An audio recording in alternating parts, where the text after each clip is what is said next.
चलिए, very good morning. Next shedding है हमारी direct method of FM generation. Clear. FM generate करने की दो मेथड होती है, एक होती है डायरेक्ट मेथड और एक होती है इनडायरेक्ट मेथड। क्लियर। सबसे पहले हम डायरेक्ट मेथड पढ़ते हैं। क्या होती है डायरेक्ट मेथड? डायरेक्ट मेथड में आप सिंपली एक इंडक्टर और एक कैपेसिटर का पैरेलल कॉम्बिनेशन यूज करते हैं। ये रहा आपका L और ये होता है आपका C। क्लियर। तो जो फ्रीक्वेंसी ये प्रोड्यूस करता है F is equals to 1/2π√LC। Clear. अभी के लिए मैं इसको C0 बोल देता हूँ, C0। ये हो गई आपकी एक कैरियर फ्रीक्वेंसी, है ना। जो फ्रीक्वेंसी प्रोड्यूस कर रहा है उसको मैं FC नाम दे रहा हूँ। FC simply your carrier frequency. Clear. तो कैरियर फ्रीक्वेंसी तो अब हमको मिल गई, है ना। अब हम क्या चाहते हैं कि फ्रीक्वेंसी मॉड्यूलेशन में क्या होना चाहिए। अगर मेरे पास में एक मैसेज सिग्नल है जो कि इस तरीके से चेंज हो रहा है, तो जहाँ जहाँ पर मैसेज सिग्नल का एम्पलीट्यूड धीरे धीरे बढ़ रहा है वैसे वैसे कैरियर फ्रीक्वेंसी भी बढ़ती जानी चाहिए। और जैसे जैसे इसका एम्पलीट्यूड जहाँ पर रिड्यूस होने लग जाएगा वहाँ पर कैरियर फ्रीक्वेंसी भी रिड्यूस होना चाहिए। इसको हम बोलते हैं इंस्टेंटेनियस फ्रीक्वेंसी। क्लियर। तो अब आप क्या चाहते हैं, आपके फ्रीक्वेंसी मॉड्यूलेशन में जैसे जैसे हम मैसेज सिग्नल का एम्पलीट्यूड बढ़ाते जाएं कैरियर फ्रीक्वेंसी बढ़ती जाए, और जैसे जैसे मैसेज सिग्नल का एम्पलीट्यूड कम होता जाए कैरियर फ्रीक्वेंसी भी रिड्यूस होते जाए। ये अचीव करने के लिए डायरेक्ट मेथड में हम यूज करते हैं वेक्टर डायोड का।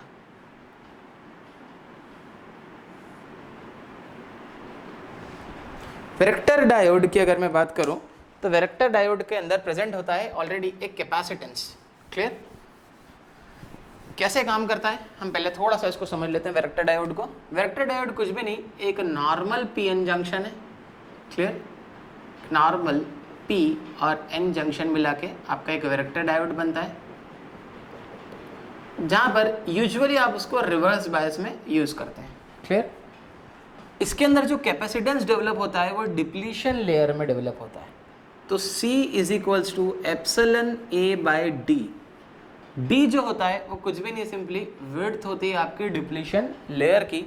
तो मैं D को रिप्लेस कर रहा हूँ W से। क्लियर। अब होगा ऐसा, जैसे जैसे यहाँ पर रिवर्स बायस बढ़ता जाएगा वैसे वैसे डिप्लीशन लेयर की विड्थ तो बढ़ती जाती है। विड्थ अगर डिप्लीशन लेयर की बढ़ रही है तो कैपेसिटेंस क्या हो रहा है, कम हो रहा है, मतलब कैपेसिटेंस चेंज हो रहा है ना। और जैसे जैसे आप इसका रिवर्स बायस रिड्यूस करते जाते हैं तो डिप्लीशन लेयर की विड्थ कम होती है। डिप्लीशन लेयर की विड्थ कम होती है वैसे वैसे इसका कैपेसिटेंस क्या होता है, इंक्रीज होता है। क्लियर। तो इसको फ्रीक्वेंसी मॉड्यूलेशन में अप्लाई करने के लिए हमने क्या करा, यहाँ पर जहाँ पर बाइसिंग लगा रखी है यहाँ पर हमने मॉड्यूलेटिंग सिग्नल x को अप्लाई कर दिया। क्लियर। तो अब जैसे जैसे मॉड्यूलेटिंग सिग्नल का एम्पलीट्यूड बढ़ता जाएगा बढ़ता जाएगा बढ़ता जाएगा, कैपेसिटेंस जो आपका डिप्लीशन लेयर है उसकी जो विड्थ है वो चेंज होती जाएगी। और डिप्लीशन लेयर की विड्थ चेंज हो रही है मतलब क्या चेंज हो रहा है, कैपेसिटेंस आपका चेंज हो रहा है। क्लियर। तो मैं यहाँ पर जो कैपेसिटेंस चेंज हो रहा है उसको लिख देता हूँ C, है ना। यहाँ पे लिख देता हूँ उसको del of C into x of t, है ना। मान लेता हूँ एक्स ऑफ टी की वैल्यू 1 है तो डेल C सिर्फ initial capacitance, x of t की वैल्यू 2 है तो 2 del C, x of t की वैल्यू 3 है तो 3 डेल C, है ना। तो यहाँ पर जो कैपेसिटेंस प्रोड्यूस हो रहा है उसको मैंने पूरा नाम दे दिया del of C into x of t. Clear. अब आप देख सकते हैं दो कैपेसिटेंस यहाँ पर हमारे पैरेलल में लगे हुए हैं, एक ये रहा और एक ये रहा। तो ओवरऑल जो कैपेसिटेंस मुझे मिलेगा, है ना, C एक्स ऑफ टी वो होगा मेरा initial capacitance C0 plus del of C into x of t. Parallel में लगे कैपेसिटेंस क्या हो जाते हैं, आपस में ऐड हो जाते हैं। और इसके पहले मैंने यहाँ पर एक कैरियर सिग्नल की फ्रीक्वेंसी लिख रखी थी, वो थी आपकी 1/2π√L इंटू C0। क्लियर। चलिए अब हम यहाँ पर कुछ हमारा डेरिवेशन स्टार्ट करते हैं, है ना। तो अब जब मैंने मॉड्यूलेटिंग सिग्नल अप्लाई कर दिया है तो मेरी फ्रीक्वेंसी चेंज हो जाएगी और वो हो जाएगी instantaneous frequency is nothing but 1/2π√L into C x of t. Clear. ये C एक्स ऑफ टी जो है इसके बराबर हो जाएगी instantaneous frequency. C x of t की वैल्यू कितनी है, वो है C0 plus del C x of t. F i is equals to 1/2 under root L. C o x of t की वैल्यू है आपकी C0 plus del C x of t. Clear? चलिए next step में से मैं C0 common बाहर ले रहा हूँ, तो f i is equals to 1/2 under root of L C0। Clear? और कैसे लिखेंगे इसको अपन आगे? C0 अगर मैंने कॉमन बाहर ले लिया है तो ये हो जाएगा आपका 1 plus del C upon C0 into x of t. Clear? तो 1/2 into under root L C0, 1/2 into under root L C0 काय में कन्वर्ट हो जाएगा? कैरियर फ्रीक्वेंसी में। तो f i is nothing but 1 है ना, तो 2 अंडर रूट एल C0 तो कन्वर्ट हो गया आपका एफ सी में। Clear?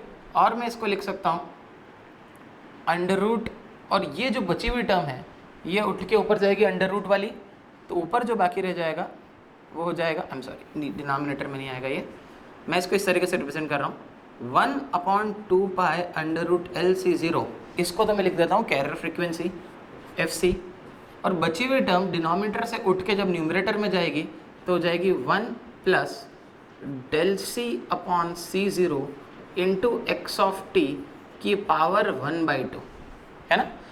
1/2 under root L C0 तो एफ सी में कन्वर्ट हो गया, बचा हुआ अंडर रूट लगा हुआ है, तो आपका अंडर रूट उठ के जब ऊपर जाएगा तो हो जाएगा -1/2। क्लियर? नीचे की पावर 1/2 थी, जब ऊपर जाएगी टर्म तो पावर कितनी हो जाएगी? -1/2। यहाँ पर बाइनोमियल एक्सपांशन लगा सकता हूँ, तो बाइनोमियल एक्सपांशन लगाने के बाद मुझे मिलेगा f i is equals to f C into 1 minus del C upon 2C0 into x of t. Clear? 1/2 आगे आ जाएगा, -1/2 आगे इससे मल्टीप्लाई हो जाएगा। ये रही आपकी instantaneous frequency in case of direct method. X T की वैल्यू जैसे ही चेंज होगी ये कैपेसिटेंस चेंज हो जाएगा और कैरियर फ्रीक्वेंसी चेंज हो जाएगी, नई इंस्टेंटेनियस फ्रीक्वेंसी आपको मिल जाएगी। So this was the entire derivation about direct method of FM generation. अगले लेक्चर में हम देखेंगे indirect method of FM generation. Thank you.